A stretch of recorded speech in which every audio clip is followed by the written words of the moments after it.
itti deemnaa wannan jireef kanaaf amma namni abdii jibbuu dhaqee mucaa fuudhee abdii bira kaa'ee kilaasii tokkotti kennee Maarqos yaada gaariidha itti furu.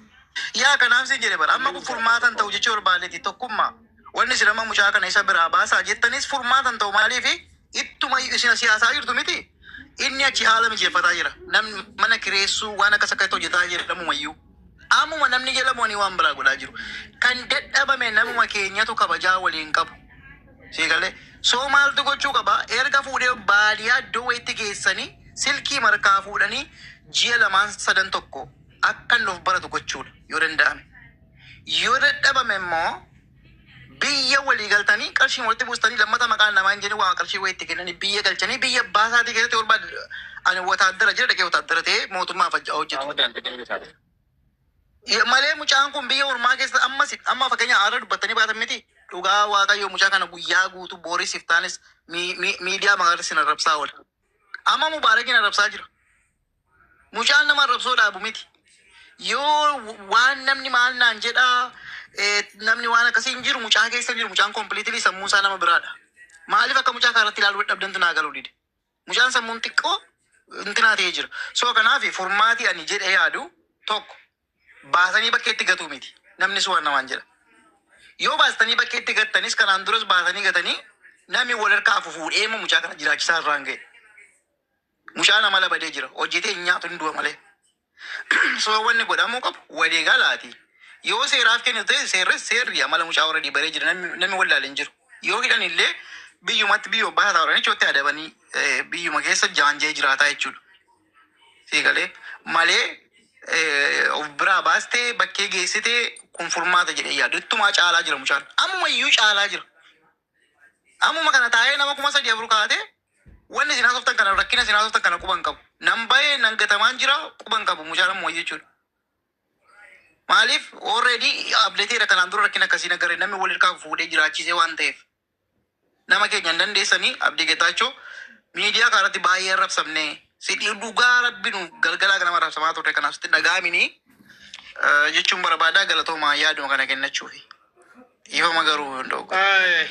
Galatoomi Maarqosi amma waliin seenee akka itti na arrabsitanii namni jala jiru argaa jirtu fakkaata jalqaba jechuudha na arrabsaa ture maalaa dhaqee maal minaamin jedhaa ture an akka kiyyatti akkasii noormaaliin hin taane waan hin beekuufi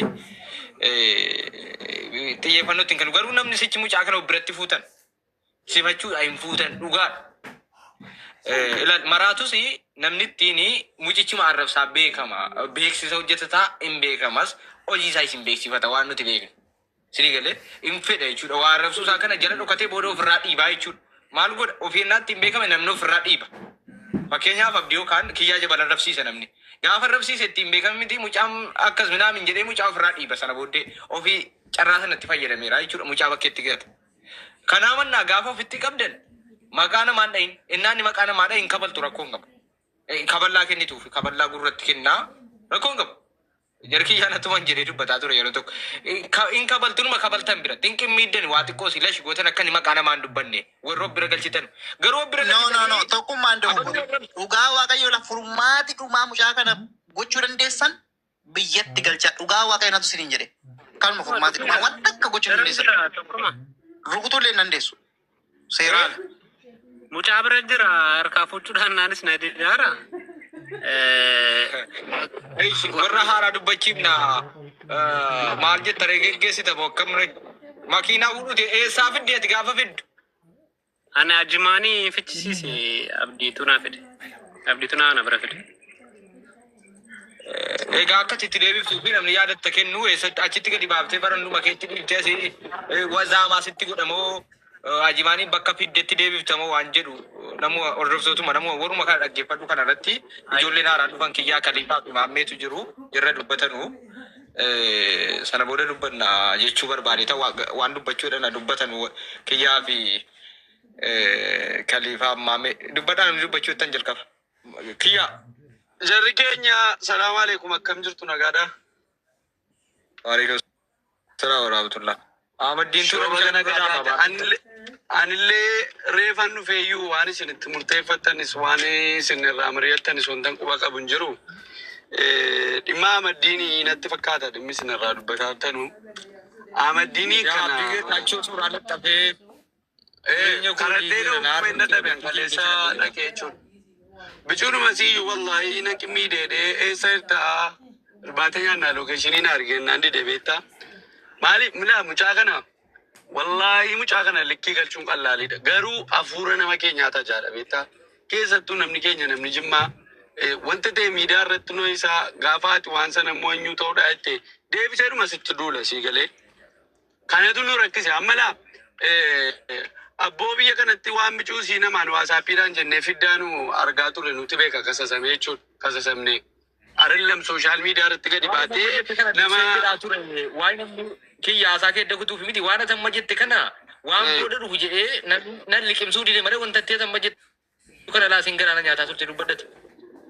booda qaayidaa nama keenyaati maan ni beektaa ammalaa an wallahi baay'ee na aarse akkinni tokkoffaa mucaan inni bira jiru ejimmaa lijiin kuni isaadha afaan baalagatu isaadha nama walitti bu'u argeen beekuan deengada xiqqoo si abdiidhaan walitti bu'anii viidiyoo waraabamee gagadhiifame tokkon arge malee akkam beekutti mucaan nama tasgabbaa nama dubbii beeku indoomnuti iyyuu sarra caalaa jarjaree nama wallolayyuu miidiyaa kanarratti nama amala qabeessa wayinatti fakkaata si galee namni tokko mana namaa keessa taa'ee laayivii irratti nama 4,500 sassaabee nama jiruu mataasaa qabu nama faamilii qabu nama isaan waliin beekne tokko hariiroo wayii isaa waliin hin qabne tokko nama 1,000 irratti fidee suuraa gad deebisee arrabsiisu kuni wallahi tu barbaanne jechuudha tu barbaachisaa ta'e jechuudha hin barbaanne mucaan kuni miskiina firan qabu obboleessan qabu tu borkee waan rakkoo tokko keessa bu'e nama raqee paaspoortii qabsiisee waasii ta'ee fi baasuun qabu achi miidiyaa irratti immoo nutti duulamaadhaaf duula nama keenya sodaannee dhiifne malee jechuudha. Bataam qallaallu Ahmadiiniin karaarraa dabsuun wallahi qallaalidha.